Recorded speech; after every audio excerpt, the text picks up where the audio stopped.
KCR kit అనేది తండ్రి మనసుతోని ఆలోచించి తెచ్చిన పథకమట. అగో ఆ కిట్టుల తండ్రికి సంబంధించినవి కాదు, సంటి పోరగాన్లకు వేసే డైపర్ల కాడ నుంచి పౌడర్ల దాకా మొత్తం తల్లికి బాలింతకు సంబంధించినవి ఉంటాయి.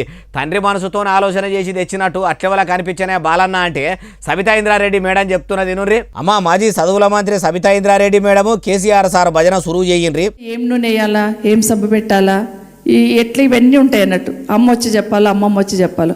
కానీ ఆ పాత్ర కూడా పోషిస్తూ వచ్చి చెప్పుడే కాదు, దగ్గరుండి ఓ నెల 2 నెలలు అవసరమైతే 3 నెలలు బాలింత ఇంటికాడనే ఉండి పిల్లలకు పెయ్యంత సమరు పెట్టిన కాడ నుంచి కాల్జేలు రాసిన కాడ నుంచి పోడలు రాసేదాకా చూసేటోళ్ళు. అయితే ఇప్పుడు ఈ ముచ్చట ఎందుకు చెప్తున్నారు మేడము? నేను అడిగాను ఒకరోజు, కేసీఆర్ గారు కిట్ ఇచ్చిన్నారు బాగుందన్న, మరి 12,000 13,000 ఎందుకు వేయాల్సి వచ్చింది అని అడిగాను.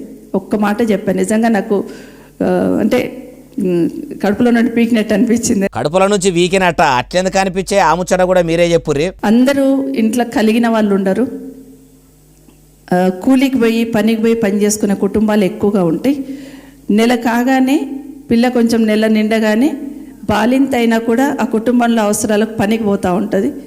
ఒకవేళ నిజంగా పనికి పోకపోయినా ఇంట్లో నత్తను ఎవరో ఒకరు పోరుతూ ఉంటారు, పో మా పనికో ఇంకా నెల అయిపోయింది కదా అంటూ ఉంటారు. కానీ పిల్ల తల్లి ఇద్దరు 3 నెలలు రెస్ట్ తీసుకుంటేనే పిల్లకు మంచిది, తల్లికి మంచిది. ఆ 10,000 అకౌంట్లు ఉంటేనన్నా దాని గురించన్నా వాళ్ళు పనికి పోకుండా ఉంటారమ్మా అని చెప్పారు.